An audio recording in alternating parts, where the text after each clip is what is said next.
Ladies and gentlemen, welcome back to the channel. I hope you guys had a good Thanksgiving. Now it's time to go out there and soak up those unnecessary Black Friday deals, which there will be better deals probably on Cyber Monday, let alone January New Year's sales.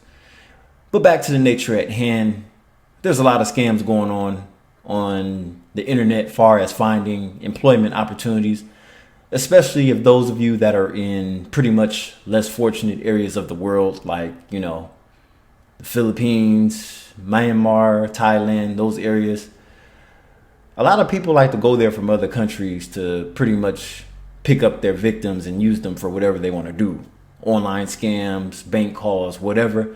But we're going to take a deep dive into this story from CNN about a woman in the Philippines that was promised work as a customer service agent, but instead they used her and trafficked her to do online scamming globally. Let's go ahead and take a peek. Rose tells us that her sister never made it to Taiwan, where she was promised work as a customer service agent. Instead, she was trafficked to Myanmar and forced to run online scams. And what did she say about her experience there? When she able to message me, she always mentioned that she want to die there. So I always mentioned to her that please don't do that. Rose's sister is one of thousands trapped in the multi-billion-dollar scam industry, fueled by corruption and built on human suffering. Run by Chinese crime networks, these scam compounds thrive in Cambodia and war-torn Myanmar. Now, have you noticed the trend here? So you have the rich Asian countries that are targeting the less fortunate countries. So you'll have people running these operations out of Japan, China, and, pretty much Malaysia. Any other country surrounding it that's doing better, they'll pick the poorer regions of Asia to traffic their victims. But our investigation led us to the Philippines, a key link in this global criminal industry, and where traffickers recruit the very victims forced to keep these scams running. When did your family members go missing?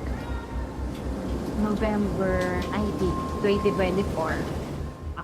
Rose introduces us to other families, each with a missing daughter or sister. In recent years, traffickers increasingly target women, chosen for their looks and voices to seduce men in romance scams. In the compounds, they're often tortured and even sexually abused. Yung anak ko, pinagubad sa harap ng camera ng kanyang boss. Basta't nakatira siya ng shabu, walang mga all around talaga. Kakahiya, nahihiya siya. Wow.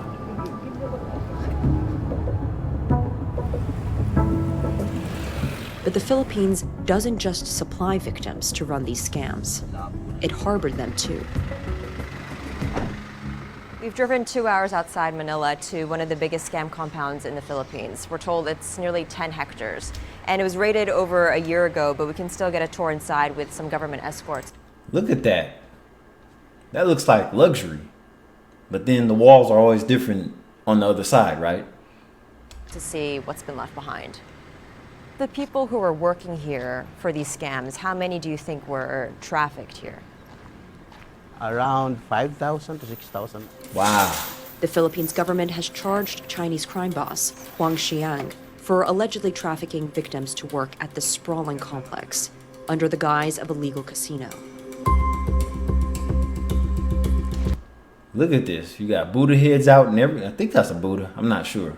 But these little green things look like antennas, keyboards. Wow, that's crazy.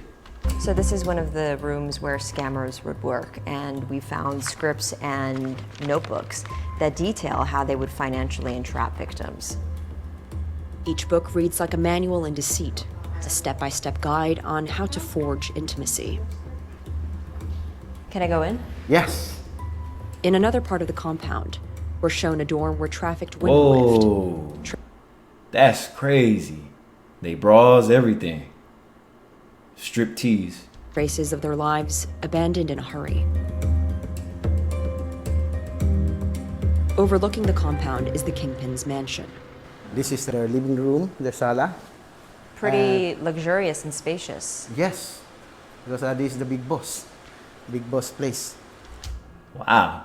Kind of look like Scarface's mansion. A copycat. But no, it's like, that's why you guys need to be careful of who you're talking to on these online dating apps, because you know they're putting them on there too to get you. Romance scams. You think you're talking to somebody real, but it's somebody that's working for the organization. Yeah, it's crazy. It's just astounding to see the difference between the dorms and then the way this man lived. This is his bathroom. The Philippines government says these sites have now been shut down, but not the trafficking networks behind them. Nope. Set up shop somewhere else. But that's a beautiful facility. Even though you could tell it's been abandoned for a while, but it's like, what are they going to do with this structure? Are they going to tear it down or what? But yeah, that's crazy. So those of you that are old enough to remember the Y2K, the I love you virus, year 2000, that wiped out a bunch of people's computers, like that virus that just went crazy.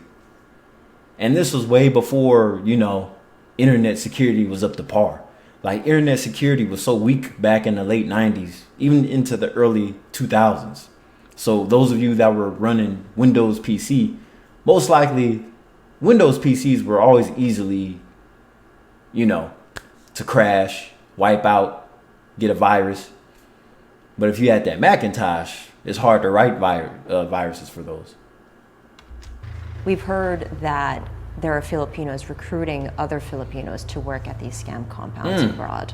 Is the government doing anything to prevent this from occurring? No. I have to. No. So they're selling out their own people, which is even more sad. But like they say, money talks. It's not right, but you'll be surprised, how much corruption goes. Corruption is in every country. So it's not surprising that he said no. And when you work and get involved with these people, you never know who's in on what. And when these crime organizations are working with other countries, they're willing to do anything and everything as long as the price is right. Like, as long as this is benefiting somebody, it's gonna get slipped under the carpet. To be honest, that it still exists. Sounds like there are multiple things in the works to try to get more help to victims, but it's taking a really, really long time. Why is it taking so long? This is a worldwide problem, okay? If some countries allowed that these things will happen, okay, our people will go there. Because thinking that Gilbert Cruz has since been replaced, the latest in a revolving door of government leadership that struggled to combat organized crime. To understand what life in these compounds is like and the forces that pull Filipino women into them, we visit a different part of Manila to meet Casey. Hi, good to meet you, Hanako. Casey is a single mother of 4. And some people is So when she found a job promising $1,000 a month, more than triple her salary, it felt like a lifeline. Instead, Casey says she was trapped in Cambodia, forced to impersonate officials and extort money from hundreds of people. Hi, good day. My name is Casey. I'm calling from Verizon. May I speak to Mr. John? Now, this is the part that pisses me off. Anytime you call from customer support, especially here in the States, more than likely you're going to get somebody from either in the Philippines or in India or somewhere else. It's always somebody with a real thick accent. And you'll think, did I call the right number? Are they trying to scam me? It's like America is so cheap that they want to outsource everything so then they don't have to pay people a decent living wage.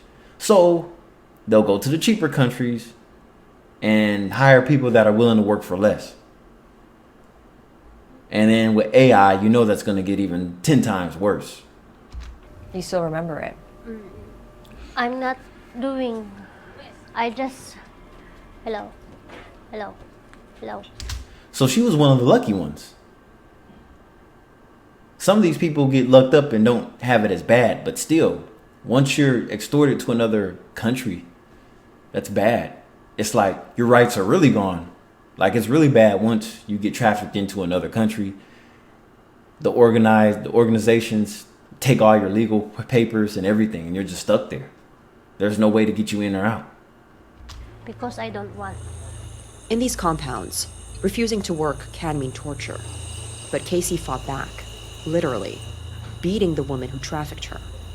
And then I will making like this, pull their hand, and then I will making. She seemed like a sweetheart too. Casey looked like a sweetheart. But she put a foot in that ass, didn't she?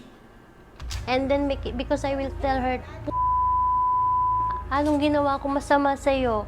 Pilipino ka, pero binenta mo kami para sa pera? See, their own people are selling them out. Wow. And see, Filipinos, they some cool people. They some cool people. I grew up with Filipinos. If you live in the Bay Area, you know what I'm talking about. It's pretty brave what you did. Yes, but deep inside I'm scared because maybe that one is my last day. Casey talked about how so many Filipinos like herself get trapped into working at these scam compounds.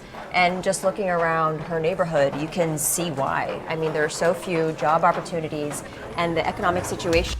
And see, even though they're unfortunate in this situation of the way of life, these people are more happier than Americans that have it way better. These people don't complain as much as other people around the world. That's what's crazy. So when you go there and visit and walk down the streets and through the villas and the shanty towns, they're way more humble. It's less attitude. Is very dire for many Filipinos in the country. Now this is the part of the Philippines that everybody wants to be in. The parts that look like this. By the beach, the high rises. And then the shanty towns are just right around the corner from it. If you've been to a similar place like Brazil, you'll know. Because Brazil has all the shanty towns in the hills. But then when you come down by the beach, all the luxury apartments are right there. Overseas workers are the backbone of some Filipino families and of the economy. The money they send home makes up over 8% of the country's GDP. In this context, also women are particularly vulnerable because indeed many of the Filipino workers abroad are women. Single mothers, like Casey and Rose's sister, are prime targets for traffickers.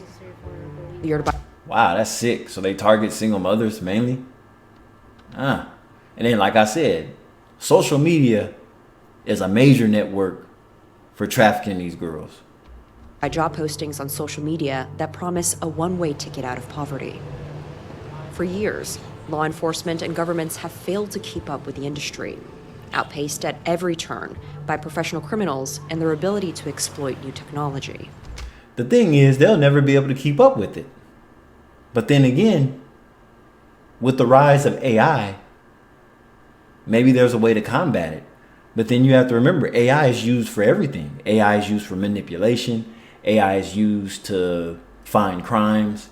But then, so it's AI fighting AI. So you still don't know what's real and what's not. So AI is really going to pretty much compact and clash everything. The phenomenon is extremely at the edge, at the front of the technological advance. So they're using AI to change the image of the faces of the people, to use different models. These models are crucial to the scam industry.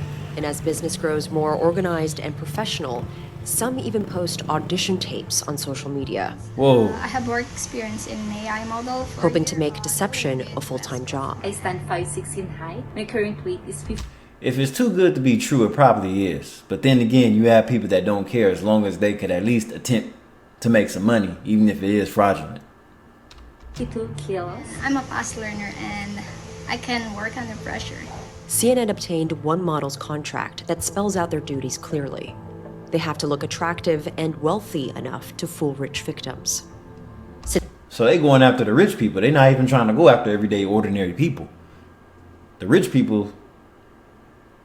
But then it's like when you think about people that actually have money, those are the biggest tightwads. Most people that have money don't like to just give it up like that. But the older ones, like elderly people, they're quick to open up that checkbook. Since they often target several people at once, they use AI face filters to become whoever the scammers need them to be. To see just how convincing the technology is, I try one myself. Wow, there is a lot to choose from. There are some celebrities, some that look like real people, and then some that clearly look like they were generated by AI. It's so strange to see my face look like this. The technology is actually pretty good. It clearly moves with my own face. So you can see why someone who is FaceTiming someone, video calling someone on the other side of the world might be easily deceived. Rule number 1, do not trust people on the internet, especially if you haven't met them in person. I mean, it's basic, but then people still take these chances. It's just crazy. Weeks after we spoke to Rose, her sister was rescued from Myanmar, one of thousands of Filipino women finally making it home, like Casey. How are you doing now that you're back in the Philippines? It's very hard, but I'm happy because I'm with my kids already. I'm safe, I'm alive, I'm not died. For Casey, home is a return to her family's warmth and to the same unforgiving life that first sent her looking for a way out. Hanako Montgomery, CNN, Manila, Philippines. Yeah, that was very interesting.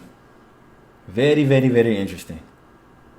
So now we have a more clear idea of where to get these people at to work for these organizations. It's like drop zone. Anyway, this is Calvin. I hope you guys, well, I wouldn't say enjoy, but just like, wow, this is how it works. Anyway, I'll catch you in the next one. Goodbye.